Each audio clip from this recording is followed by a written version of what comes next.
Gardens, we're kicking off our lecture series this year with Tim Gruner. I'm going to make a couple announcements before Tim comes up and talks about the West Waterfall, which you'll hear is a very impressive project. Did anybody go to our pop-up coffee shop with RSO musicians this last winter? Thanks for coming out. That was fun. That was the second year we did that. It was 9 weeks instead of the 6 weeks that we did last year, and get a lot of positive feedback. So we're glad that some of us were able to come out. This is our spring newsletter. A lot of you probably received this in the mail. If you didn't, I brought a number of copies down there. It has our Tuesday evening in the gardens agenda, or schedule, not agenda. It's not a meeting, schedule.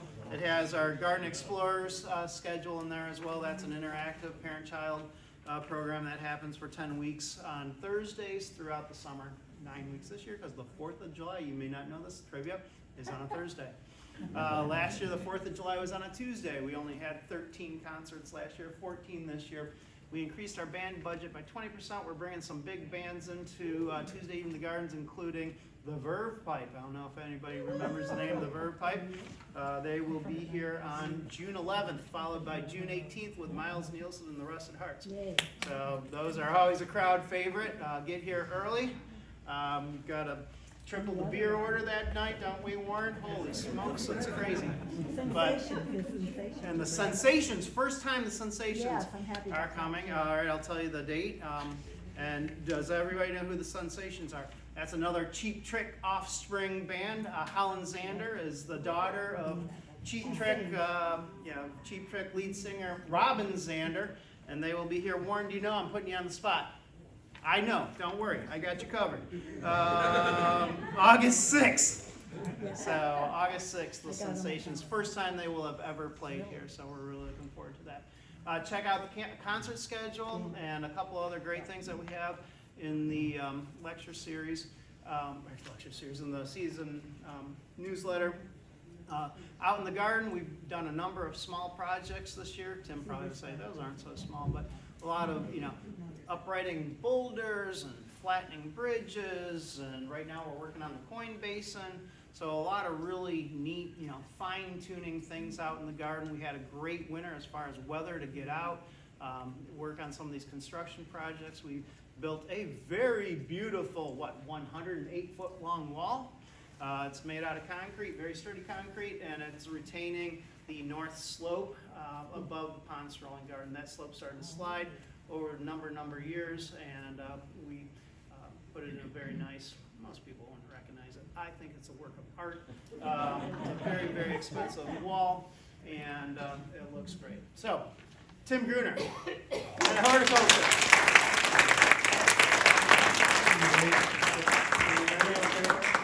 Is this thing working? Yeah. Okay, is it working? Okay. Well, welcome everyone. Thanks for coming out, and I hope you had a chance to wander around in the garden. Who ventured out into the rainy garden? Pretty good chunk. It's really great out there right now.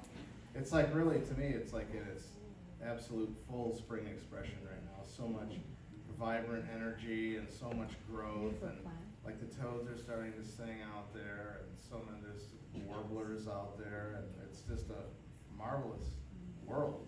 And here it is, right out here.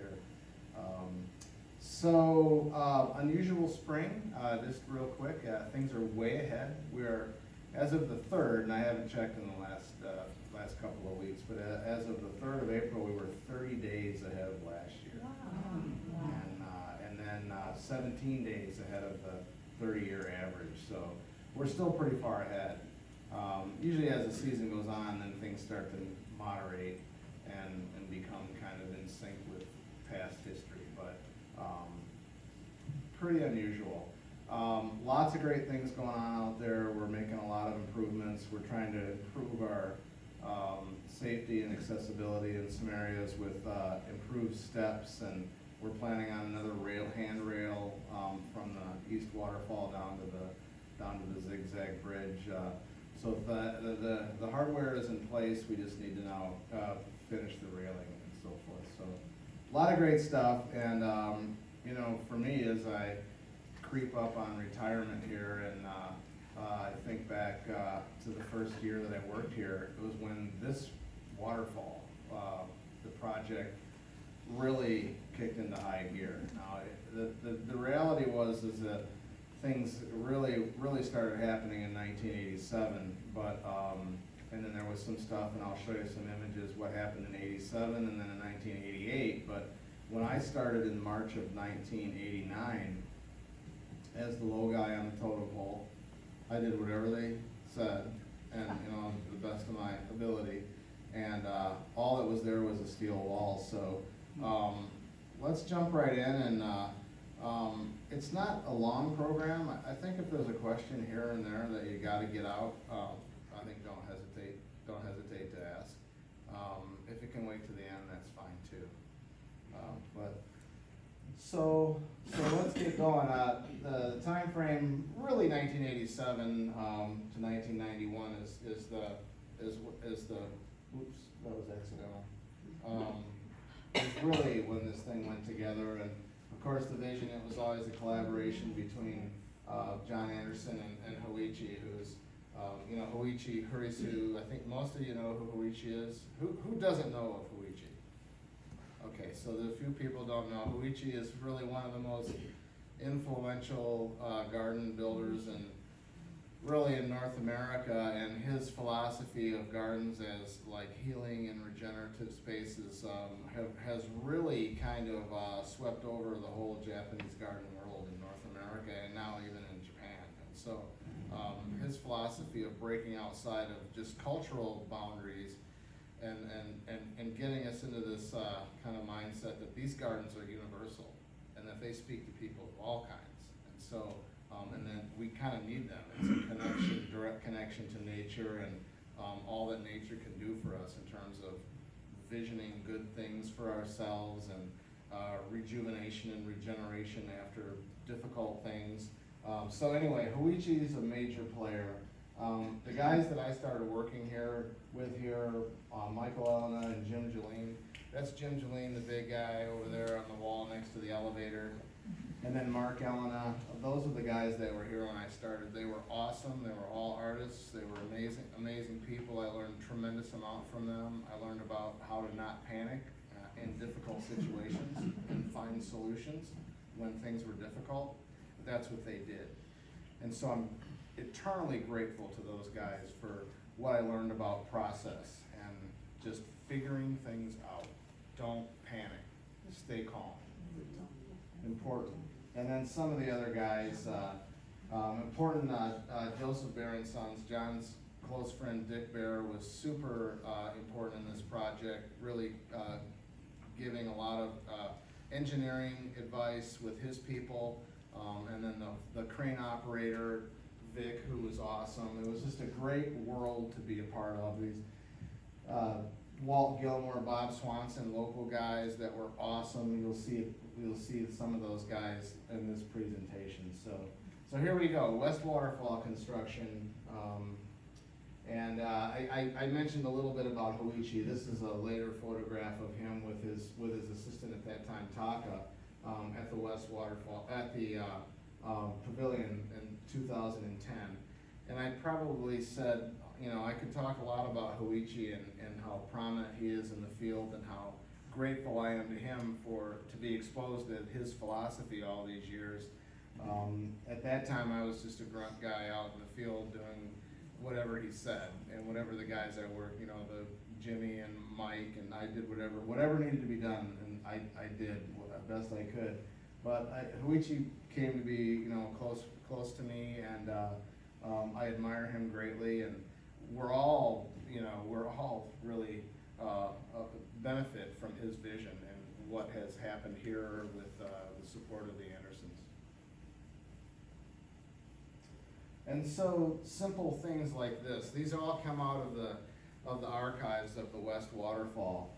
Just coping with the slope. This is Mike Elena's handwriting, just looking at, like, you know, the height, and there's roughly 50 feet of elevation on that slope, and then looking at, like, the sort of the pitch of the land.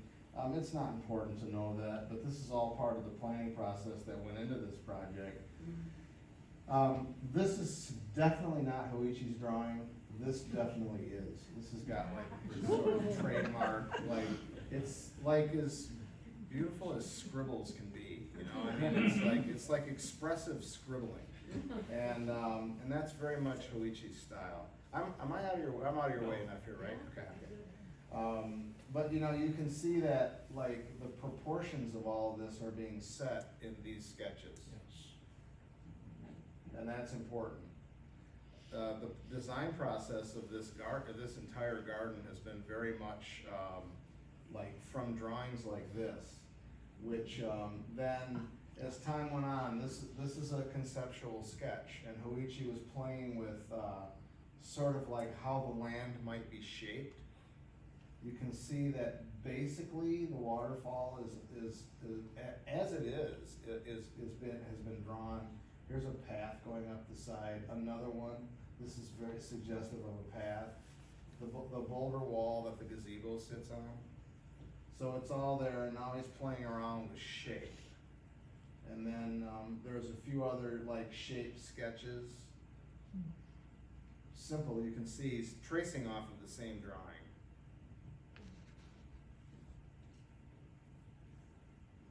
And then later on, what ended up happening is pretty close to this. And you can see the wall there. This one has where the gazebo is, a fence, a different sort of walking path across the lower falls. And you'll see an image later that illustrates that it looked like that's what he was going to do. At some point, and I don't know why, he changed to the two stone slabs that are back there. Has everyone been back to this? Everyone here, who has not seen the West Waterfall in real life? Okay, so everybody, okay, all right. So you can see the similarities, but and there is a path that goes up. But so the idea is getting close. And then this is actually the final drawing, and there's a blown up of that sketch. It's only like, well, it's like 11 by 14 or something. And so this is the working drawing for this garden. There really isn't much more. I saw Hoichi take this out and look at it a couple times on this project, just to get like a reference to where we were and how things were gonna go. But that's it. There was a top view. I think this may have been done after the fact. I'm not sure. I never saw this drawing on site back in those days.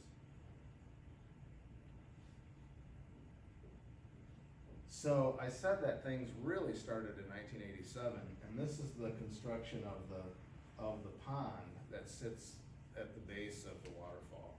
And right now, like, here's the original edge.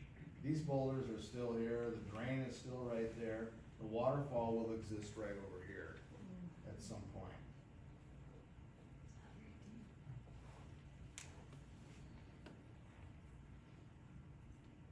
And then looking upstream from in that area, and so like right now, like the viewing deck is right over here.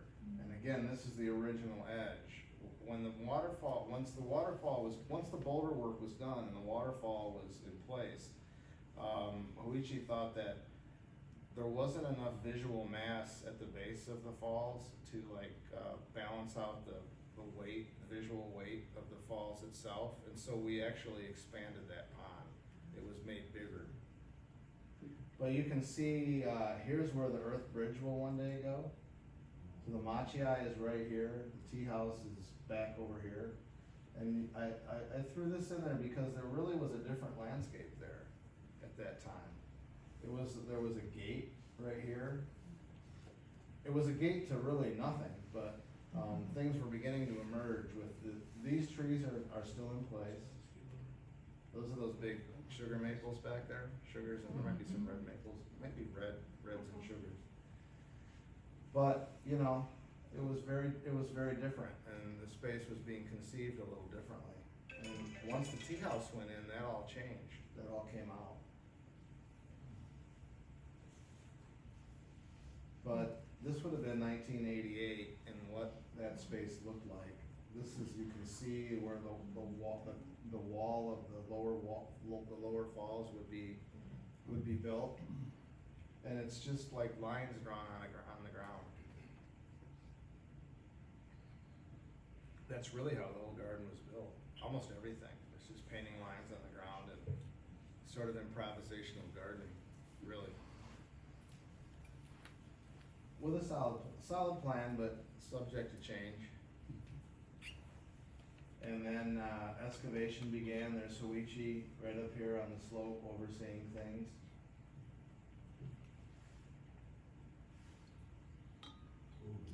And that's what it looked like in the fall of '88. You can see the soil, the different soil strata in there, the original slope, gray clay at the base, and then this more kind of rusty clay. And then actually the topsoil is pretty deep in there for a steep forested slope. Pretty decent soil in places. All these pebbles are still there. You know, they survived, mostly. Sure. Yeah, with all that digging and stuff, did y'all find any artifacts or anything?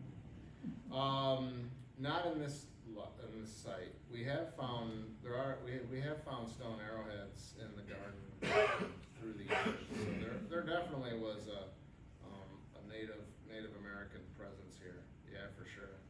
But not on this project. We didn't find anything at all. I always dream of finding things, but not on this one. Not dead people. And then the only thing really engineered besides the pump systems was the steel wall, which is the sheet piling that you see along rivers and in the ocean and whatnot. And it's heavy, thick steel that's pounded into the ground with a big like diesel powered driving mechanism that hangs on the end of a crane.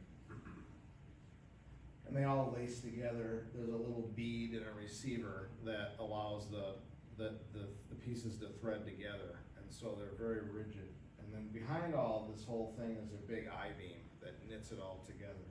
And you can see the I-beam. This is the I-beam right here, and then side view. It actually wasn't done this way. It was changed. But here's the big beam, and they're bolted to the wall to really give it like extra stabilization. So that really is the pile driver right there coming on site, barely making it through. What was at that time, there used to be the stucco pillars and the stucco walls of the over by the maintenance shop. There's still one of them by our new storage building, but we tore the other one. We had to tear the other one out when we had it on the shop back in '03, but that machine barely got through there. And there it is in place, driving those pieces of steel. Here's those big I-beams that'll end up being bolted on the back side of this wall all the way around. So they drilled holes and then through bolted. You can see the bolts right here, and there, and then here's the beam right here. So with that work complete, and this is when I would have been on the scene as a part of this, the crane arrived, rocks are being brought over to the site. Here's Walt Gilmore, the skid loader operator, and he's actually digging the footing for the boulder wall that the gazebo sits upon. How deep did they drive those? I believe they're 8 feet, and then at the base there's a super thick concrete footing. Because if you think about like a 20-foot tall wall with, granite or granite affiliate boulder, one on top of the other, stacked up, imagine how much pressure that is pushing straight down. Right. So there's a super thick concrete steel reinforced footing at the base. Yeah. Oh, just to give you an idea, that's the plan. Here's the concrete footing, we're gonna stack the rocks up, but that's how it's done, really, which I love, it's like a group of people with ability getting together and figuring it out. They never panicked, they always just figured it out. It was a great place to be. And then, you can see the trench then, that would be just filled with concrete and steel, and that became the base that the gazebo wall sat on. You can see the steel beam clearly here, the slope is clear to trees. The steel is all in place. We are now setting boulders back here. Koichi is studying. From up above, what we did, all the rocks are kind of sorted along the edges. Where the pond is, we built a road essentially. We filled the basin with gravel, a big chunk of it, with a culvert underneath it, so we could still run the canyon waterfall, which starts where the Anderson's house used to be, flows down behind the guest house, and then fills this pond, and then spills back out into the creek. So in this case, the drain gate is pulled, and we're just letting the water run right out into the creek. But we were able to run that the whole summer while we were building this thing.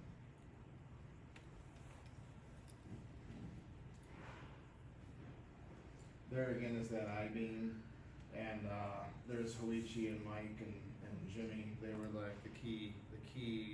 Hoichi, of course, the aesthetic vision, and then Mike and Jim were really like the logistics guys of getting all the equipment and, you know, all the logistics of cranes and concrete and steel and, you know, everything. Plumbing. So you can see how the boulders some of these are propped up. So they get set in place. We prop them up with posts and whatnot. Was this garden open at that time? This was closed, there was a lot happening, but like, yeah, what, the Anderson Gardens in general, yeah, it was. But basically, all there was, so the question was the garden open at this time? And the answer is yes. I think tours were at 10, 11, 1, and 2 by reservation only. And so at that time, you had, the tours started up at the Anderson's house, and then came through the canyon, saw the guest house. They would come and look at the project from a distance back at the West Waterfall, and then they'd go back out through the pond strolling garden, and back up the other side of the house, back up to the street. So you can see in this spot here that the concrete slab has been poured for the gazebo wall with the steel sticking up. So we're gonna pour a wall on top of this footing of thick concrete with steel sticking out of it, and then we'll set boulders up against all that. And I think you'll get the idea here. So while the boulders were propped up, you had guys like me drilling in the back sides of the boulders, and then we inserted steel rods into those 4-inch deep. They were 13/16, so a little bit bigger than 3/4 of an inch. We insert steel rods into the boulders, and then here's Mike with the Rockmen, the Guardians of the Rock River. Do you all know those? Those were built here, you know. Oh. No. Yeah, they were built here back in 1987. Yeah, right out there by near where the main gate is now. Yeah, so he's got a Rockman shirt on, a sweater. So I drill the holes, Mike would slip the pins in, and then he would weld them to the wall. And that went on for quite a long, well, there were 30 days of rock setting total. And there's a big rock up at the top. I'll have more pictures of this one later, but it's all propped up. This is a huge rock. It's somewhere close to 20 tons. And so we drilled into the concrete bed of the creek at that point, and inserted all these rods, welded this all together, and then just filled it with a giant mass of concrete behind there. But that's the basic idea. We drilled, in this case, we drilled into concrete and anchored the pins in concrete, which is super thick and tons of steel reinforcement inside there. But down the lower wall, these would just come back to steel, the steel wall itself, and then we'd weld to the wall. And then once that happened, there's a young Tim Gruner with a full head of hair, I might add. Quite a bit when I started here. But then we would backfill behind all these with concrete. So there's like, it's all becomes like one big solid mass of rock, steel, and concrete. that's the concrete's delivered by the crane in a hopper. And then there's a guy up here, that's that guy pulling the gate, and that's me directing the concrete in the chute in behind the rocks. Totally OSHA. That was totally OSHA, you can see that. We're safer now. We do that. I mean, no one got hurt on this project. So it might look dicey, but we were actually pretty careful. So while these things were happening, you can see the excavation going on up above with, for where the stream would eventually flow. Big track hoe up there, making things happen. That's Walt Gilmore, inside that skid loader, which is being lifted by the crane. And he's gonna fly through the air and be set right up here. There's no other way to get him there. Push again. But of course Walt was, I mean, you know, he was into it. He was 70 something at the time. So there he is up there, only one way up there, and that was via crane. That's about where the bridge is up there now, maybe a little bit higher. And that's him. He was a great guy. He also was a stand-up bass player for the Rockford Symphony. He was quite a guy. And some of you know this boulder along the driveway is Day, which is to play a musical instrument as in a symphony, was really to honor Walt. So we call this Walt's Rock. He pushed it over there with his little bulldozer to get it out of the way and to protect this big oak tree that used to be an amazing double trunk tree. But Walt pushed it there, and Hoichi thought it looked good, so he kept it there. And Where is it? It's in the driveway just a little bit east of the south gate. Yeah. And if you look, it's got, so this is Taka Saida, the stone carver, who carved that contemporary old school wine chiller right over there. But he carved this all by hand at one of our summer festivals as a demonstration. So anyway, that's Walt's Rock. And that was a great guy right there too, Vic from Bear. He was the guy, he basically lifted 95% of the boulders on that waterfall into place. Calm, cool, you know, wasn't jittery. He did exactly what needed to be done. He was great. So you can see things are happening. There's lots going on. Concrete being poured up there above the wall as a base to set things on. It was a dynamic atmosphere. And just, you know, every now and then a stop, pause, to plan. There's Mike and Hoichi. So there were a total of 30 days of rock setting. Hoichi would come, he'd come here, he came here, there were 3 2-week periods where he would come, set boulders, make plans for the next retention wall that we would build in his absence. He'd come back and set rocks there.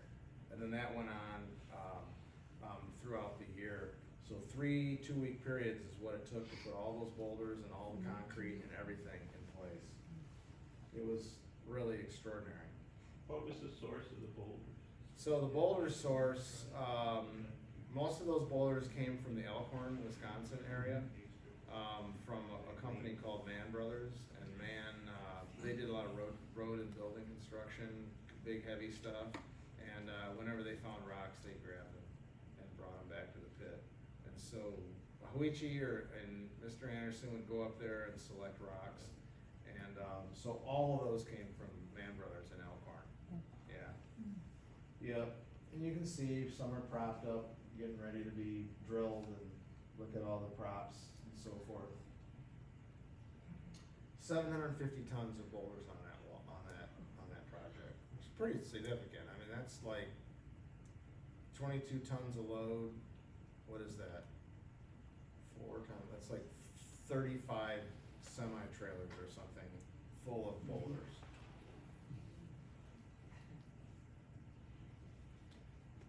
Again, there's, you know, it was pretty exciting being up there on that wall while it was growing, and, there was an element of danger and excitement and all of it, it was there.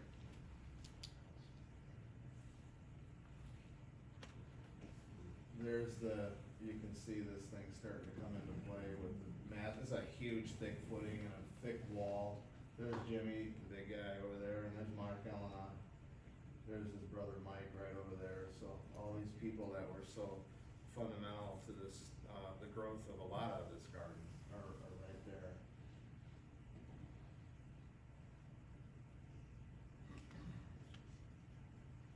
So we're in the lower falls. We have access across there with sleeves for electrical and plumbing and irrigation and whatnot. You can see how much steel is in there. It's amazing. The basins in this thing are intact. There's no significant breakage. The boulders are stable. It was really a well-engineered, well-done project. And when in doubt, it was overdone for strength and durability. You can see there's spots where there's little hostas and such growing in the stream. That's how we do it. We just put in a piece of drain tile, all of that, sitting on top of the compacted limestone, and you put a little dirt in there, and it's amazing how little a hosta needs. It's pretty extraordinary, really. So big layer of it's all concrete, troweled out, and then over the top of that, we'll end up going usually black dyed mortar with troweled into like the way things, the way the bottom of the stream shapes up in the real world. But it's done with mortar, black mortar, and then we throw different sizes of pebbles and things in there to make it look like it was naturally sorted by the stream. Yeah. Who's in the yellow bibs? The guy in the yellow is Pete from, he was one of Huichi's right-hand guys from Oregon, yeah. And then That's you're in me. the red? Yeah. That's me. Nice. You see there's starting to be some, the hair is getting up in these areas here. That was the the beachhead of the recession. But there's Mike and Jim, and that's Huichi, there's Huichi right there. So Huichi's right in there with all of us, This classic Japanese style is the designer is the builder, and he was active on all of it. He never shied away, and he's still doing it at 84 years old. He's still out in the world building amazing gardens. Michiko said he's currently has 6 big projects he's working on right now. Huichi's got only six. Yeah, I know. Yeah. All over the world too, in Kobe, and Florida, and Hawaii, and California, and Oregon, and others. He is a dynamic human being. Looking up from above, you can see the basic sort of concrete structure. Here's the little dam. The water fall at the base of the falls. The dam was built in concrete. The rock is set. That beautiful stone with little moss growing on it. But you can see that it looks like he's thinking of maybe doing a boulder crossing all the way. That didn't. I don't know. Something happened. I'm not sure what. But he changed his mind.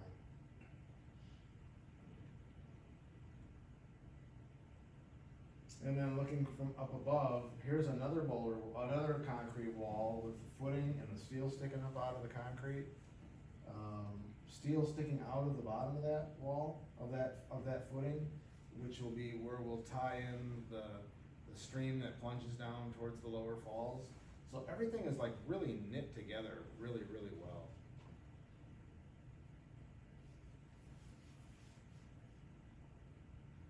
And then there is that wall looking from below after it's poured. So we did that stuff while Huichi was gone. And then Huichi would come back with a wall ready to face with boulders.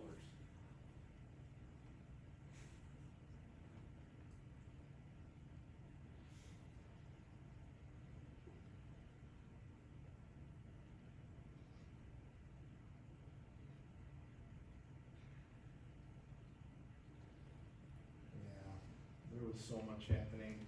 Every day was like an epic boulder job. I mean, look at the size of those stones. They're pretty substantial. This is the pathway up on the west side. Hoel was amazing, incredibly skilled guy. Ended up starting his own masonry company. He was this incredible stone worker. And then you can see a little more detailed work of the stream being excavated up above the lower falls, getting it roughed out. And then the crane would bring in hoppers full of crushed rock and then dump it, and then we'd spread that by hand. You can see the wall that the gazebo sits on is done. That's a very difficult style wall to build. Flat on the top and faced flat, especially with big stones like that. Because sometimes you have to have the top stone with the flat surface. You have to like hang it there and then try to find rocks that'll fit in there. Huichi's great at it. He has such a great like three-dimensional vision. Sometimes he would just like look things over and then set a couple of rocks that form a cradle for a big rock to sit into. And so when you look at that wall, just realize how difficult it is. There aren't that many people that can build a wall like that, you know, as balanced as it is, in such a short time frame. So then the compacted gravel, and then just like, you know, how do you put steel up there? Well, it was just like spaghetti, just lots of it. As much steel, you know, that's a lot of steel, but it's all tied together. And I think there's a shot, you can see it.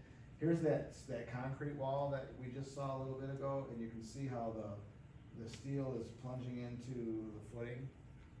So everything is like tied together really, really well. It functions very much like one thing. There's a better picture of that.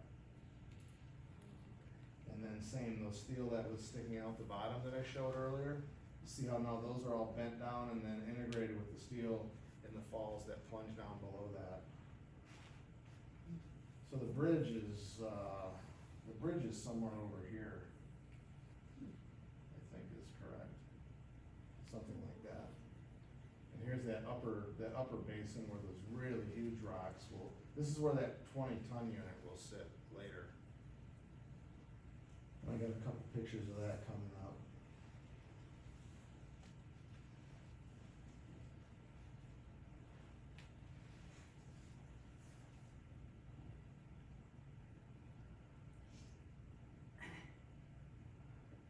Just illustrating, here comes the concrete now. The hopper dumps it in there, we trowel it in by hand, shovel it. That pink guy is you? That pink guy is me. Our garden shirts were very pink for a long time. Our hats, we even had, the logo was pink with like gray. That's Hoichi right there. There's Jim Julene.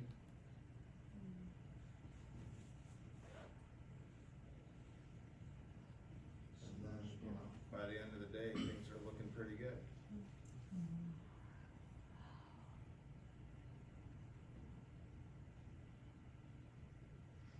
This was probably a couple days afterwards, prepping to plant a rock right up here in a nice concrete base. So a big blob would be just dumped in a spot, super thick, you can see how dry it is. And then we would arrange a boulder and shim it up with other rocks, but then there would be like concrete underneath it, so it would all just sort of, you know, stick together as one solid mass, ideally. And you can sort of see, you know, things really starting to come together. You know, the falls, the bridge up in this area.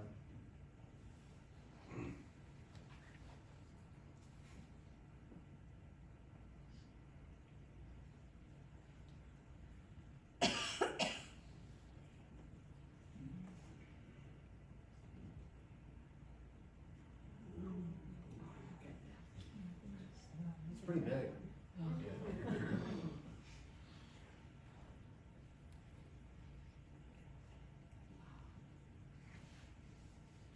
So this is pretty classic. Setting it, Koichi, the boulder is sitting like he wants to see it, and then you gotta figure out how to keep it there. And in this case, like a pretty big rock is thrown in as a shim. So just start shimming stuff in there, maybe take a little weight off of the crane to see if it'll stay, and then later on we'll backfill this with concrete.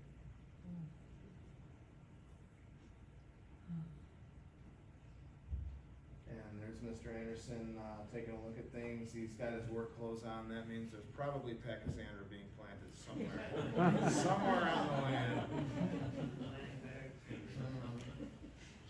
Yeah, I've been known to call him John Pachys-Anderson. He has planted a lot of pachysandra, probably more than, I'll bet he's a 1%er, you know. There are definitely hardly anyone who's planted as much pachysandra as him. And that's Vic, the crane operator. So there's that big boulder, that was in the 20-ton range, and Mike drilling it. It's being held by the crane, propped up with various props. I look forward to showing you in a couple slides here. Oh, actually, that's it. There, that thing was held in place while it was being, prepped for concrete to hold it in place, concrete and steel.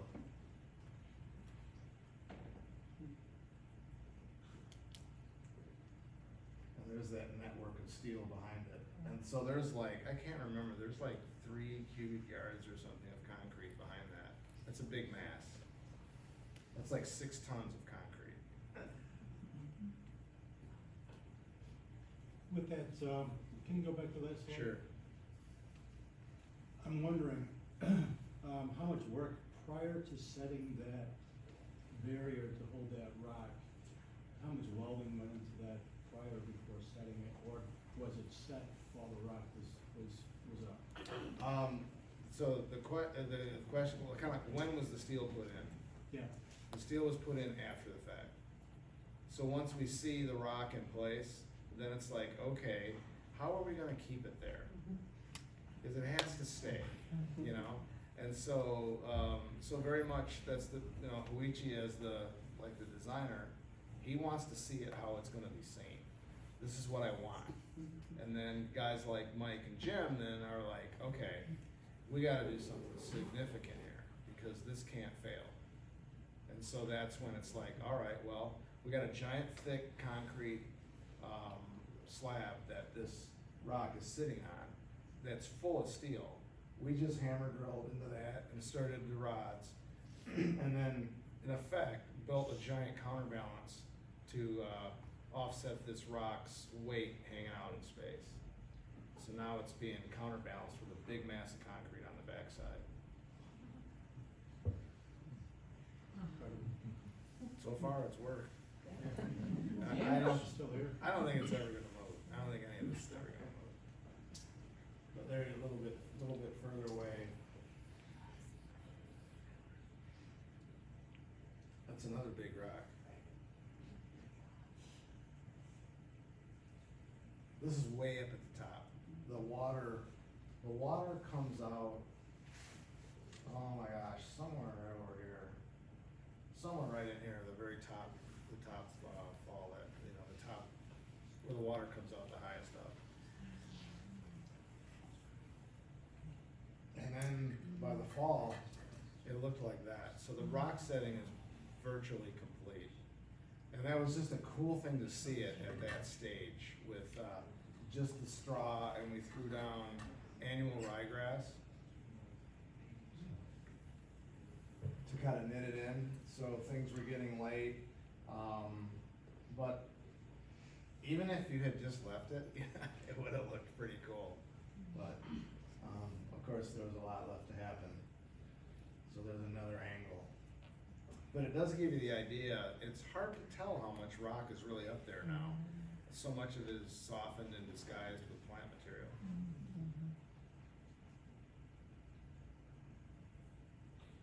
And then this was done with a machine. This is the pump house, which sits on the west side, right down by the creek. We had to dig all this by hand, that was brutal. That is really hard material to dig, it's rocky clay. It's horrible. What time of the season was that? This would have been fall, this was pretty late in the fall, yeah, we were approaching winter when we were doing a lot of Thank this. goodness it was still soft. Pardon me? Thank goodness it was still soft. Yeah, it wasn't. It was brutal, but we did it. That pump house will never go anywhere. It's got a super deep footing, and lots of steel. And, Wow. that's like a bomb shelter. This is the cutout where the intakes will come in, the intakes that feed the pumps. And then, with the pumps, and you can see, I mean, we were putting all this stuff in and it was really getting late. Yeah. There was an opportunity to do lighting up there, which was never done, but the sleeves are there in case we ever wanna do any interesting lighting up there. It could be done. This is the water to the lower level, which carries the most water, the middle level, and then the upper level.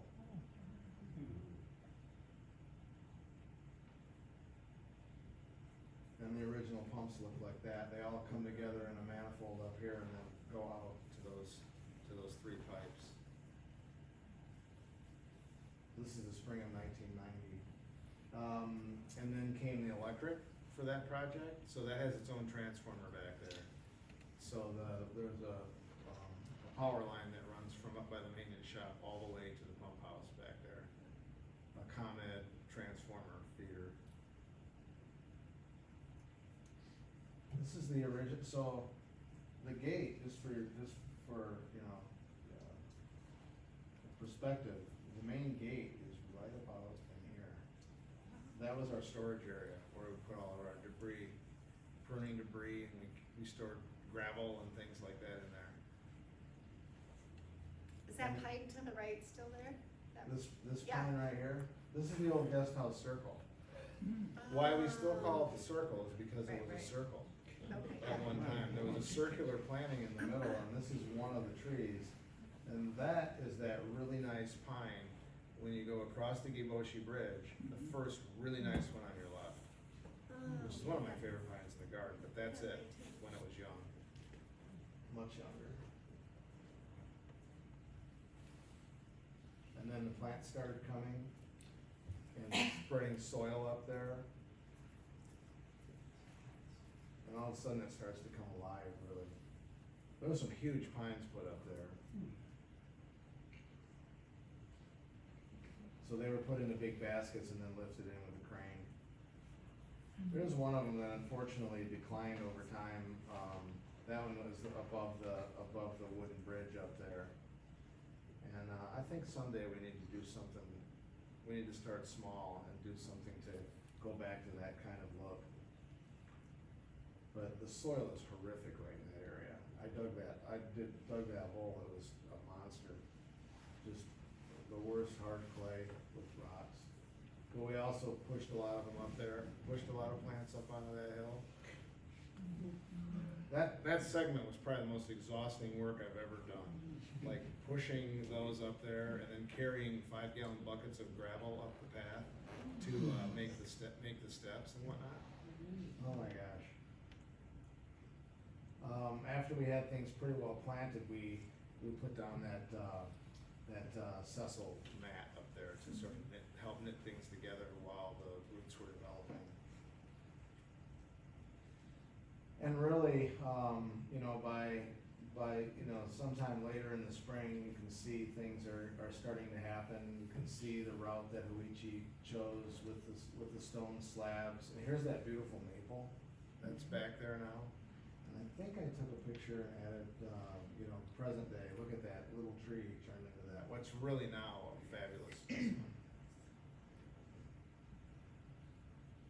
In spring of 1990, you can see things are really filling out, but it's still very juvenile in its aspect.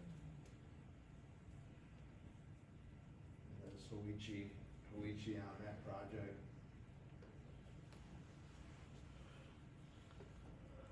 Yeah, it was great.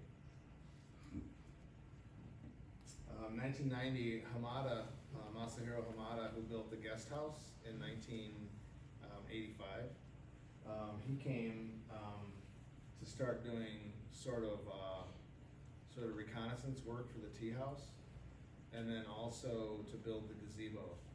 They had a little extra time on that project, the gazebo project, and so here he is carving the joints for the original wood railing that across the bridge up on the West Waterfall.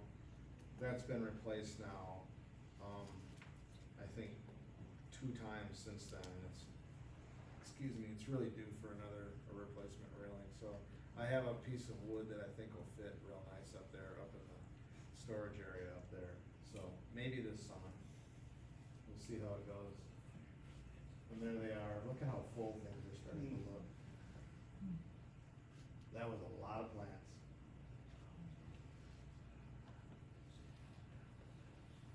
And the Hamada up there, getting things ready to go. You can see it's mostly old school style, mortise and tenon, joinery. Everyone know what a mortise? Who does not know what a mortise and tenon is? Don't be shy. Okay, so mortise and tenon is a joinery system, and here's this protruding element is a tenon. And then it fits into like this recessed pocket, which is the mortise. And so Japanese woodworking, just like old barns in this area, where are lots of mortise and tenon and other kinds of joints to hold things together in different applications. And there's his son Kenichiro getting ready to fit a post. With the old, there it is, right there. That's the Anderson Gardens cab. Right there. I think I might have one of those at home. And just to give you an idea, this is the wooden deck, the viewing deck out there with the pond already enlarged. You can see this is the original edge of the pond. Right here. So this was added. That was like Luigi felt like he needed that volume of water in order to counterbalance the mass of the waterfall. But here we are, here they are setting out this bamboo to determine like what angles the architecture of the deck need to face. And so somehow it has to connect with the space on the other side. So study that when you're out there and look at what the lines are like perpendicular to. And you'll see that there's a lot more to setting this up than just, it's not willy-nilly. I mean, it's very carefully thought out to have maximum impact. So let me back up. That's Hamada, there's Hoichi, Mike Elena, and then two of Hoichi's guys. He had some amazingly skilled guys, all the time with him. And then Jim Jolene built the deck. Him and actually Aaron Nevelainen worked on that deck. Still there. We did a little work to beef it up this spring. And then I just took this shot the other day. 34 years later.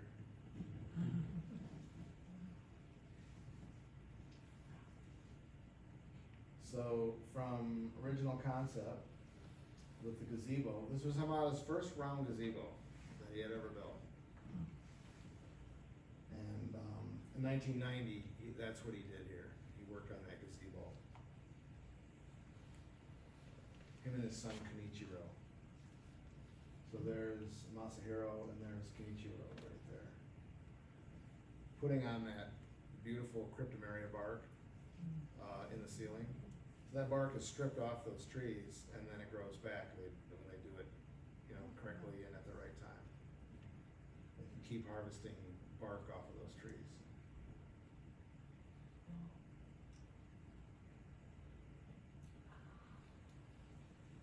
Pretty nice.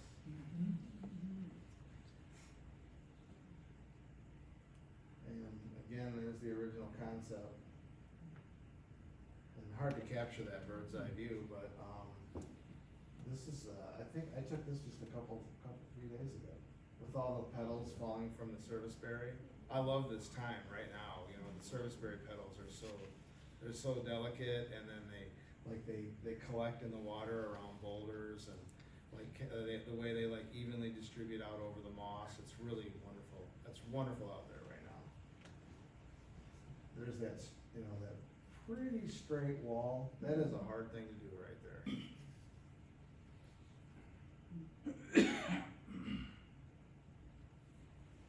So this is a shot that illustrates what things were like way up on the waterfall. And this is probably, there's a few plants. This must be, the stockade is still there. This must be 1989.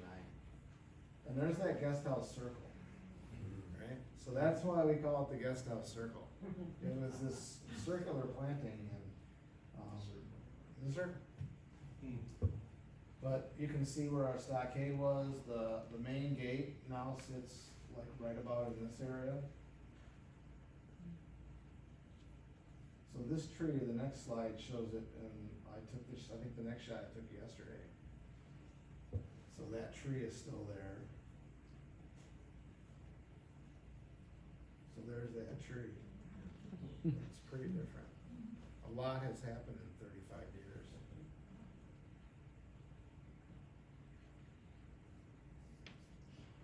And kind of attending that project, this is Hoichi's original sketch for the Earth Bridge. And this is actually the second variation on that.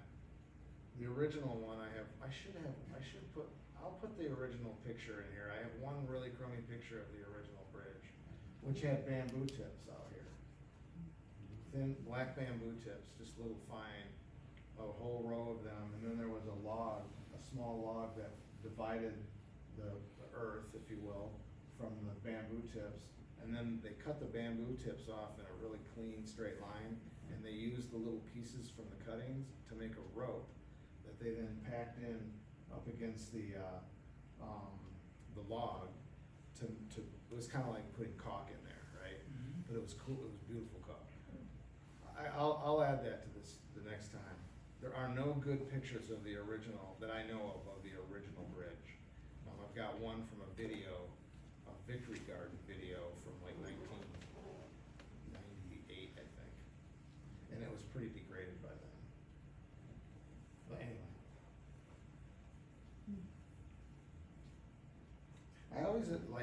I just admired him for being able to face that. Like, can you imagine walking into your office in the morning and looking at that? And you have to grapple with the logistics of that thing, that big wall and all the difficulty, and to be the guy making the calls. It's a lot of pressure. But I just took this shot a couple days ago to illustrate the change in that area.